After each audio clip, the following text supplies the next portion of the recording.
நாள் பேரவை என்ற ஒரு இயக்கத்தை ஆரம்பித்து அதன் அமைப்பாளராக இருக்கின்ற குபேர்ஜி அவர்கள் வாழ்க பல ஆண்டுகள். அவர்கள் அங்கு சென்னை மாநகரத்திலே மிகவும் சிறப்பாக உண்ணாவிரதத்தை நடத்தி கொண்டிருப்பதாக எங்களுக்கு சற்று முன் தகவல் கிடைத்தது. அவர்கள் அங்கு சிறப்பாக நடத்தி கொண்டிருக்கிறார்.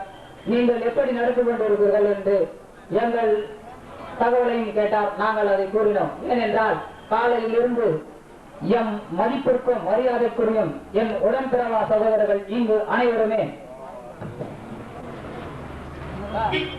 எம் உடன்பிறவா சகோதரர்கள் அனைவருமே இங்கு உண்ணாவிரதத்தில் கலந்து கொண்டு மிகவும் சிறப்போடும் சீரோடும் சில ஒன்றியங்களிலிருந்து பேசினார்கள். அவர்கள் பேசியது அனைத்து கருத்துக்களையுமே நீங்கள் கேட்டிருப்பீர்கள். அதை இந்நேரம் சிந்தித்தும் அதன்படி செயலாற்றவும் தொடங்கியிருப்பீர்கள் என்று நினைக்கின்றேன். ஏனென்றால் இளைஞர்களாகிய நாங்கள் எண்ணத்தை சாதிப்போம், எண்ணத்தை செய்வோம் என்று சில என் உடன்பிறவா சகோதரர்களும் பெரியோர்களும் தாய்மார்களும் சிந்தித்திருப்பீர்கள். ஏனென்றால் இவர்கள் படிக்கின்ற வயதிலே இருக்கின்றார்கள், வாலிப பருவத்திலே தான் இருக்கிறார்கள். இவர்களுக்கு என்ன அரசியல் தெரியும், என்ன ஒரு சிந்தனை தெரியும் என்று நீங்கள் நினைத்திருப்பீர்கள். ஏனென்றால் நாங்கள் பருவமற்ற சிறுவர்கள். எங்களுக்கு படிப்பு, பகுத்தறிவு இவை அனைத்துமே உண்டு. ஏனென்றால் எங்கள் வழக்கு அப்படி, எங்கள் தலைவன் அப்படி. ஏனென்றால் தலைவன் எவ்வழியோ தொண்டன் அவ்வழி. இன்னும் என் தலைவன் கட்சி தலைவனாகவில்லை, ஆனால் ஆகக்கூடிய காலம் வந்து கொண்டிருக்கிறது.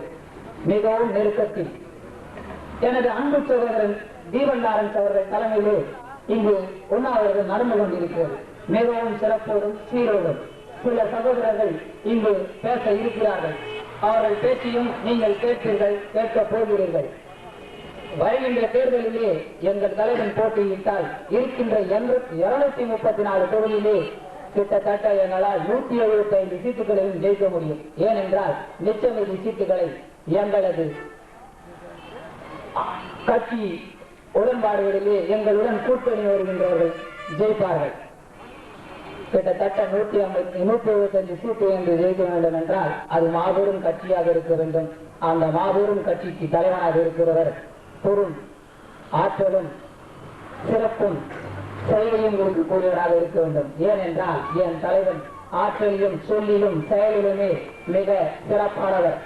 ஏனென்றால் மீண்டும் மீண்டும் அதே வார்த்தையை தான் சொல்லுகிறார்கள் இந்த ரஜினியுடைய ரசிகர்கள் என்று நினைக்கிறார்கள். ஏனென்றால் எங்கள் செயல்கள் அப்படித்தான். நாங்கள் ஒரு தரம் சொன்னா அது 100 தரம் தான் சொல்றோம். ஏன்னா எங்களால எல்லாத்தையுமே சாதிக்க முடியும்.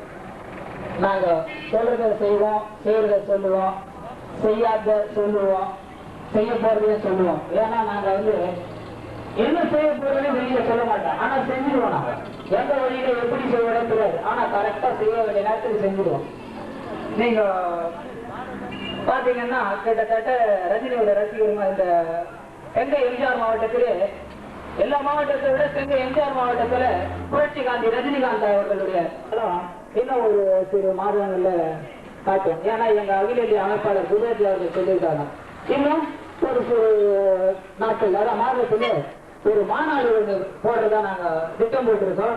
அதை மிகவும் சிறப்பா செய்வோம். அது எந்த இடம்ன்றதான் இப்போ சூஸ் பண்ணி எதிர்பார்த்துட்டு இருக்காங்க. அந்த இடம் எந்த இடம் முடிவாயிடுச்சுன்னா மாநாடு போடுவோம்.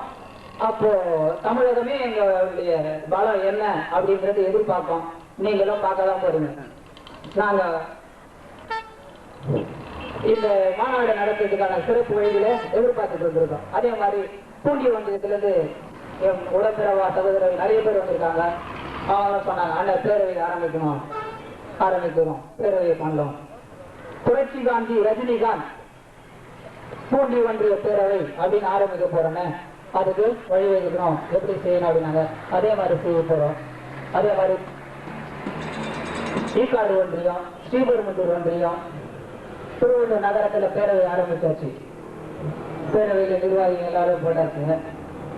ரஜினிகாந்தனுடைய அண்ணன் ரஜினிகாந்தனுடைய பெயரால் ஒவ்வொரு இடத்திலையும், ஒவ்வொரு நகரத்திலையும், ஒவ்வொரு மாவட்டத்திலையும் பேரவையில் ஆரம்பிச்சு செஞ்சுட்டு இருக்காங்க. மிகவும் சிறப்பா இன்னைக்கு நடக்கிற ஒண்ணு அவர்கள் திருவள்ளூர்ல மட்டும் நடக்கலைங்க. தமிழ்நாடுல பாண்டிச்சேரி, எல்லா இடத்துலயும் நடத்துறாங்க, எல்லா இடத்துலயுமே சிறப்பான முறையில நடந்திருக்குன்னு சொல்லி எங்களுக்கு தகவல் 1 ஹவருக்கு 1 ஹவர் தகவல் ஒண்ணுமே இருக்குங்க. திருவள்ளூர்ல எப்படி நடத்துறாங்க? திருவள்ளூர் ஏன்னு கேக்குறீங்கன்னா, திருவள்ளூர் தொகுதியில ஜெயிக்கிற வேட்பாளர் தான் சட்டசபை, அந்த கட்சியினுடைய அந்த வேட்பாளருடைய கட்சி தான் சட்டமன்றத்துல ஆட்சியாளர் இருக்கிறாங்க. உண்மைதாங்க அது. எனக்கு புத்தி தெரிஞ்ச நாள்ல இருந்து கூட நான் பார்த்துட்டு வரேங்க. இந்த தொகுதிக்கு ஜெயிக்கிற கட்சியினுடைய தலைவர் தான் முதலமைச்சரா இருக்கார். அதனால இந்த தொகுதியை நிச்சயமா எங்க புரட்சி காந்தி ரஜினிகாந்த் அவர்கள் சட்டமன்றத்தில் போட்டியிட்டு வெற்றி பெற்று கட்சி ஆரம்பித்து போட்டியிட்டு வெற்றி பெற்றா நிச்சயமா எங்க தலைவர் முதலமைச்சர் ஆக்கக்கூடிய ஒரு தொகுதி தான் இந்த தொகுதி. ஏன்னு கேட்கிறீங்களா, இந்த தொகுதியில் ஜெயிக்கிற வேட்பாளருடைய கட்சி தலைவர் தான் சட்டமன்றத்தில் முதலமைச்சரா இருக்கிறார் அப்படின்னு சொல்லி ஒரு பாரம்பரியமே இருக்கு. அந்த பாரம்பரியத்தை இது மூலியமா வளர்க்கிறோம், இன்னமும் வளர்ப்போம். என்ன சிறு பையன், இவனுக்கு என்ன பேச தெரியும் நினைக்கிறேன். ஆனா எனக்கு பேச தெரியாது. பேசுறப்போ வார்த்தைகள் தடுமாறும். ஏன்னா நாங்க மைக்கு கிட்ட நிக்கிறது இதுதான் முதல் முறை நான் நிக்கிறது. என்னோட உடன்பிறவா சகோதரெல்லாம் நிறைய முறை நின்று இருக்காங்க, பேசியிருக்காங்க. கிட்டத்தட்ட 12 ஆண்டு காலமாக இந்த ரஜினி மன்றத்தை அண்ணன் புரட்சி காந்தி ரஜினி மன்றத்தை வளர்த்து கொண்டிருக்கார் என் உடன்பிறவா சகோதரன் தீபல்லாரன். திருவள்ளூர் நகர ரஜினிகாந்த் ரசிகர் நற்பணி மன்ற தொழிலாளர் பதவியிலிருந்து என் அருமை சகோதரர் வி விஜயகுமார் அவர்கள் தன்னுடைய பதவியை ராஜினாமா செய்துவிட்டு பேரவையில் இணைந்திருக்கார்கள். கிட்டத்தட்ட இன்னைக்கு அவருடைய தலைமையில ராஜாதிபுரம், என்ஜிஓ காலனி, பூங்கா நகர், காமராஜபுரம் இங்க இருக்கிற அருமை சகோதரர்களை கொண்டு எங்களது அருமை சகோதரர் ஏ தீபல்லாரன் அவர்கள் தலைமையில் இங்கு பேரவையில் இணைந்திருக்கிறார். இதுபோல பூண்டி ஒன்றியம், ஈக்காடு ஒன்றியம், கடம்பத்தூர் ஒன்றியம், ஸ்ரீபெரும்புதூர் ஒன்றியம் இப்படி ஆங்காங்கே உள்ள ஒன்றியங்களிலிருந்தும் சில சகோதரர்கள் இங்கு வந்திருக்கிறார்கள். ஏனென்றால் நம்முடைய கருத்து நியாயமான கருத்து, உண்மை, உழைப்பு, உயர்வு, தனி கட்சி, தனி கொள்கை, தனி திட்டம் வகுத்து நேரடி அரசியலில் வா புரட்சி காந்தி ரஜினிகாந்த் அப்படின்னு சொல்லி நாம நியாயமான கருத்தை தான் கேட்கிறோம். நாங்க நியாயமான கருத்தை தான் கேட்கிறோம். ஏன்னா எங்களோட கருத்து நல்ல கருத்து, நாங்க பண்ற ஒரு செயல் நல்ல செயல். கிட்டத்தட்ட 10 ஆண்டுகளாக திருவள்ளூர் நகரத்திலே கிட்டத்தட்ட 10 ஆண்டுகளாக சூப்பர் ஸ்டார் புரட்சி காந்தி ரஜினிகாந்த் ரசிகர் நற்பணி மன்ற பேரவை தலைவர் அவர்கள் பொருளாளர் அவர்கள் பதவியை ராஜினாமா செய்துவிட்டு பேரவையில் இணைந்தார் என்று சொன்னேன். அவர் சற்று முன் ஒரு தகவல் கொடுத்து விட்டு சென்றார். திருவள்ளாங்காடு ஒன்றிய பேரவையில் ஆரம்பிக்கப்பட போகிறதாம். அதிலிருந்து அனைவருமே இங்கு வந்திருக்கிறார்கள். கிட்டத்தட்ட 5 பேர் வந்திருக்காங்கன்னு சொல்லுகிறார். ஏன்னு சொல்றீங்கன்னா, கட்சி ஆரம்பிப்பாரு புரட்சி காந்தி ரஜினிகாந்த் அப்படின்னு சொல்லி நாங்க இங்க கூட்டம் போட்டிருக்கோங்க. அப்படி கட்சிக்கு தான் வர போறாருன்னு நினைச்சு எங்களுக்கு சின்ன வயசுலயே தெரியாதுங்க. ஏன்னா அவர் மேல இருந்த ஆர்வம், அதனால மன்றத்தை ஆரம்பிச்சோம். அவர் மேல இருந்த பற்றுதல், அவர் செய்யற உள்ள அண்ணன். நாங்க அதுல 5 ரூபாய் கொடுத்தா அதுக்கு பேரு தானம் இல்லைங்க. எடுக்கிறத இந்த கைக்கு தெரியாம கொடுக்கறதுக்கு பேரு தான் தானம்.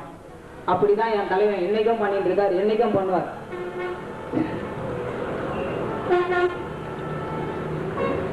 உழைப்பாளிக்கும் உழைக்கும் வர்க்கத்துக்கு உழைப்பாளி எடுத்தாரு. முரட்டுக்காலன்னு ஒரு படம் எடுத்தாருங்க. அதுல பாண்டார பாட்டு, பொதுவாக எம்மனசு தங்கம் ஒரு போட்டின்னு வந்து விட்டா சிங்கம். இன்னைக்கு நடக்க போற 3 மாதத்துக்கு நடக்க போற போட்டி தான் இருக்குதுங்க. அப்போ பாடுவோம் நாங்க, பொதுவாக நாங்க எல்லாம் சிங்கம், என் தலைவன் போட்டிக்கிட்டா இனிமேல நாங்க தான் வெற்றியை நாட்ட போறோம்னு சொல்லி நிச்சயமா நாட்டுவோங்க. வெற்றி கொடி நாட்டுவோம். சட்டமன்றத்துல அந்த சிஎம் சீட்டு என் தலைவனுக்கு காத்துக்கிட்டு வருகிறது. அடுத்தபடியாக எங்களது அருமை சகோதரன் தீபநாதன் அவர்கள் யார் பேசுவார் என்று, ஏனென்றால் தலைமை பொறுப்பினை ஏற்று நடத்தி கொண்டிருக்கிறார். அவர் கூறுவார்.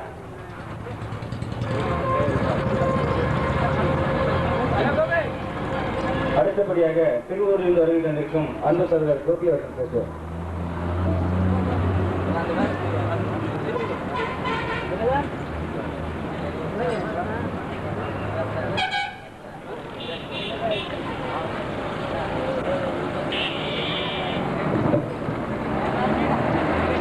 பெருமதிப்பிற்கும் மரியாதைக்குரிய தலைமையாக நடத்திக் கொண்டிருக்கும் அண்ணன் தீபலானந்த் அவர்களே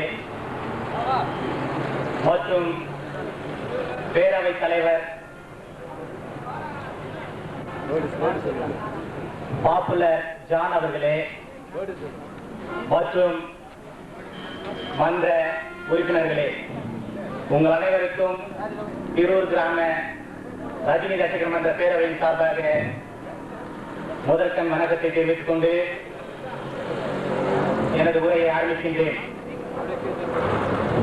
இங்கே நடக்கும் உண்ணாவிரதம் சாதாரண உண்ணாவிரதம் அல்ல, நாளை கட்டாயம் ஆட்சி அமைக்கும் உண்ணாவிரதமாக அமையும் என்று எங்கள் ரசிகர் மன்றத்தின் சார்பாக திருவள்ளூரிலே வலம் வந்து கொண்டிருக்கும் அனைத்து பெரியவர்களுக்கும் தெரிவித்துக் கொள்கிறோம்.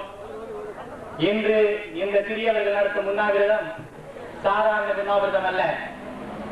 இந்த சிறியவர்கள் நினைத்தால் தமிழ்நாட்டை மட்டுமல்ல இந்தியாவிலும் கைப்பற்றக்கூடிய அளவிற்கு சிறியவர்களுக்கு திறமை உண்டு. இவர்களுக்கு என்ன தெரியும், எப்படி கேட்க தெரியும் என்றெல்லாம் நினைக்க வேண்டாம். நாங்கள் நினைத்தால் எரிமலை குமுறும், இந்தியா நடுங்கும் என்று கூறி வாழ்க அண்ணன் ரஜினிகாந்த் அவர்கள் ஞாபகம் என்று கூறி விடைபெற்று செல்கிறேன். நன்றி, வணக்கம்.